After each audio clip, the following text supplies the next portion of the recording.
Iran పూర్వ అధ్యక్షుడు Ibrahim Raisi యొక్క హెలికాప్టర్ యాక్సిడెంట్, దీనికి సంబంధించి ఇరాన్ యొక్క మీకు టాప్ మోస్ట్ ఇన్వెస్టిగేషన్ కమిటీ వాళ్ళు, ఇందులో మీకు ఎటువంటి లేజర్ ఆయుధాలు వాడబడలేదు, అలాగే ఎవరో ఏదో ఒక ఆయుధాన్ని వాడి ఈ హెలికాప్టర్ మీద దాడులు చేయలేదు, ఇది ప్యూర్ యాక్సిడెంట్ అని చెప్పి వాళ్ళు ఒక రిపోర్ట్ ఇచ్చారు.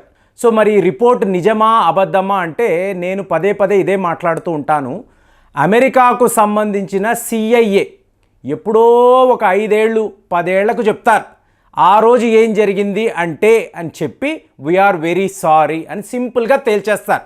సో మరి అలాంటి రోజులు వస్తాయా అంటే మోసాదు వైపు నుంచి, అంటే ఇజ్రాయెల్ యొక్క అత్యుత్తమమైన గూఢాచార వ్యవస్థ మోసాదు వాళ్ళు ఈ పర్టిక్యులర్ ప్రాంతము, అంటే ఇది ఎలా చెప్పాలి అంటే ఈ మంజుమల్ బాయ్స్ ఉంది చూసారా, అక్కడ డెవిల్స్ కిచెన్ అంటున్నారు, గునాస్ కేవ్స్ని, అలాంటి ఒక ప్రాంతమే ఇది.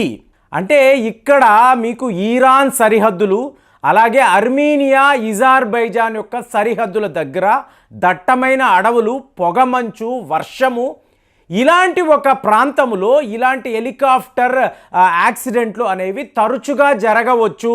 సో ఇక్కడికి వెళ్ళడమే ప్రమాదము, ఇక్కడ ఏదో ఉంది అంటే బెర్ముడా ట్రయాంగిల్ అంటాం చూసారా, అలాంటి ఒక ఏరియా ఇది అని చెప్పి ఇజ్రాయెల్ వాళ్ళ మోసాదు చెప్పడము ఇవాళ ఒక సెన్సేషనల్ న్యూస్గా అందరూ చెప్తున్నారు.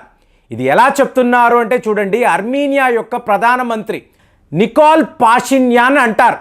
సో ఈయన మొన్న ఒక హెలికాప్టర్ రైడ్, అంటే పని మీద ఈయన హెలికాప్టర్ ఎక్కాడు, ఆ వీడియోని ఈయనే స్వయంగా పబ్లిష్ చేశాడు కూడా. సో అందులో ఏంటంటే ఈయన హెలికాప్టర్ ఇలాగ టేకాఫ్ అయ్యింది, ఇంతలోనే emergency call, mayday mayday mayday. మీకు అర్మీనియా అంతా కూడా సైరన్లు, మన ప్రధానమంత్రి ఆపదలో ఉన్నారు. సో ఇమీడియట్గా ఈ పైలట్లు అర్మీనియాలో ఒక మ్యూజియం దగ్గర ఎమర్జెన్సీ ల్యాండింగ్ చేసి హమ్మయ్య మన ప్రధాని బతికాడు అంటే ప్రపంచ స్థాయిలో నాయకులు హెలికాప్టర్ ఎక్కాలి అంటే భయపడుతున్నారండి. అదేదో యముడి వాహనములాగా వీళ్ళందరూ చూస్తున్నారు. ఇవాళ ఇది ట్రెండ్.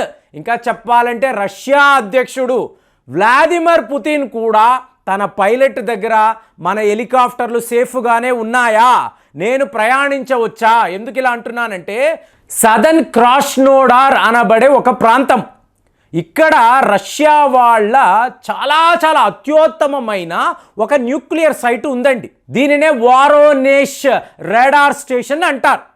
సో ఇప్పుడు ఈ వారోనేష్ రాడార్ స్టేషన్ మీద యుక్రెయిన్ వాళ్ళు దాడులు చేయడానికి సిద్ధమయ్యారు. ఇది రష్యా వాళ్ళ అత్యుత్తమమైన న్యూక్లియర్ సైట్ అని అన్నాను చూసారా.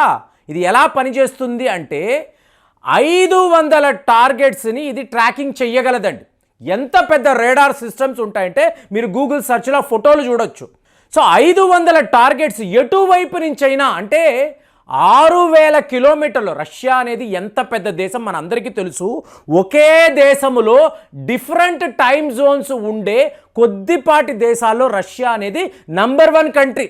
ఒకే దేశంలో మీకు అవర్స్ టుగెదర్ టైమ్ జోన్ మారిపోతుంది. అలాంటి రష్యాలో 6000 కిలోమీటర్ల దూరం నుంచి ఒక శత్రువు యొక్క విమానం వచ్చినా, డ్రోన్ వచ్చినా, రాకెట్ వచ్చినా, మిజైల్ వచ్చినా మీకు ఈ రాడార్ స్టేషన్ పసిగట్టగలదు. అంత అడ్వాన్స్డ్ స్టేషన్ని వీళ్ళు సిద్ధం చేసుకున్నారు. ఇవాళ యుక్రెయిన్ వాళ్ళు ఏంటి, దీని మీద దాడి చేస్తే రష్యాకు చాలా పెద్ద నష్టము, కాబట్టి ఈ పని చేద్దాము అంటే ఈ సైటులోకి వెళ్ళడానికి పుతిన్ గారు హెలికాప్టర్ ఎక్కాలి అంటే 100 సార్లు ఆలోచిస్తున్నారని వార్తలు. అంటే ఒక అగ్రరాజ్యము అడ్వాన్స్డ్ హెలికాప్టర్స్ దాంట్లో ఎక్కాలంటే స్వయంగా పుతిన్ గారు భయపడుతున్నారని చెప్పి వార్తలు వస్తే ఏం మాట్లాడాలి. ఆ డెవిల్స్ కిచెన్ ఎంతలాగా మన మీద ఇంపాక్ట్ క్రియేట్ చేస్తుంది అనడానికి ఇదంతా మాట్లాడుతున్నాను. దాంతో పుతిన్ ఏం చెప్పారు అంటే, మీరు మా న్యూక్లియర్ పవర్ని చూసి ఈర్ష్యపడుతున్నారు, జెలసీగా ఫీల్ అవుతున్నారు, కాబట్టి యుక్రెయిన్ లాంటి ఒక చిన్న దేశాన్ని వాడుకొని దీనికి నష్టము కలిగించే ప్రయత్నాలు చేస్తున్నారు.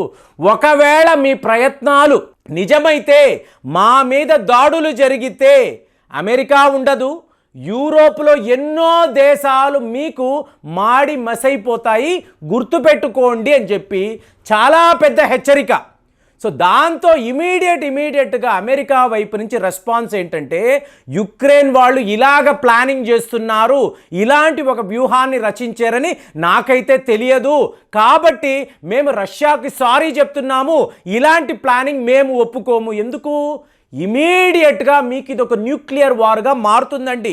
3వ ప్రపంచ యుద్ధం రాబోతుంది అని చెప్పి భవిష్యవాణి చెప్పేవాళ్ళు ప్రపంచంలో ఎంతోమంది యుద్ధ నిపుణులు ఉన్నారు.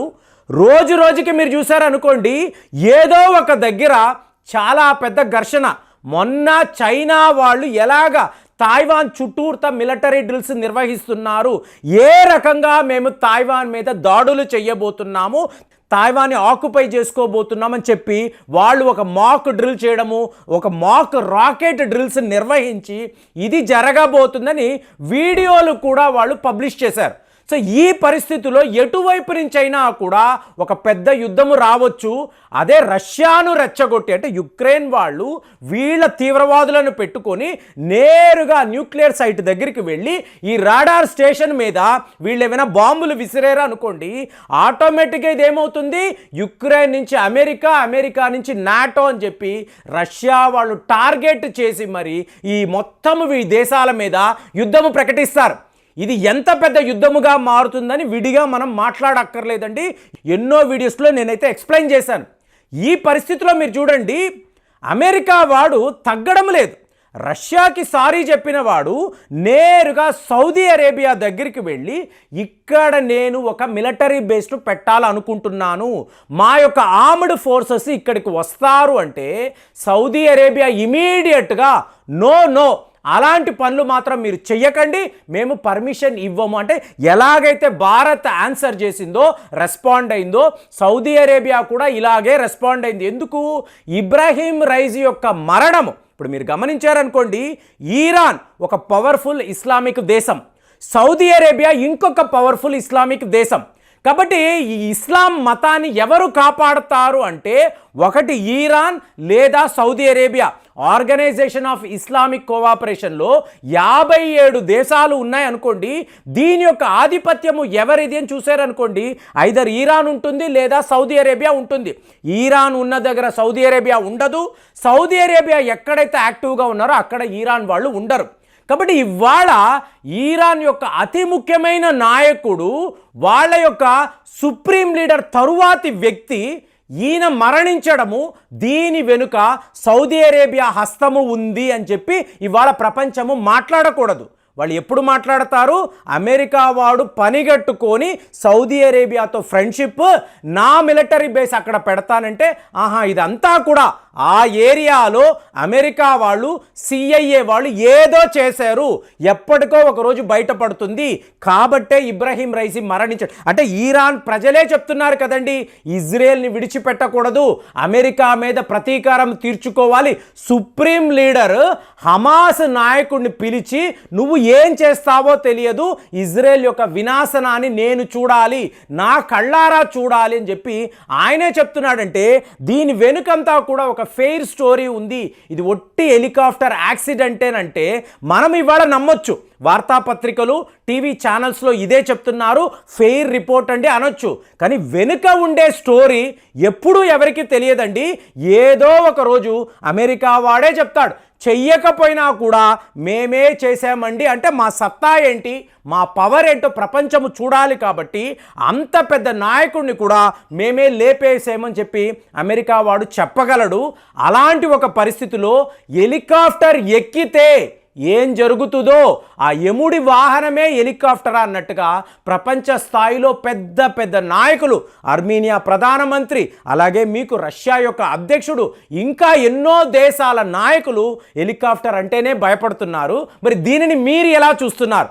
ఒక నాయకుడు మరణించాడు అంటే దీని ఇంపాక్ట్ వరల్డ్ లెవెల్లో ఎలా ఉందో చూడండి.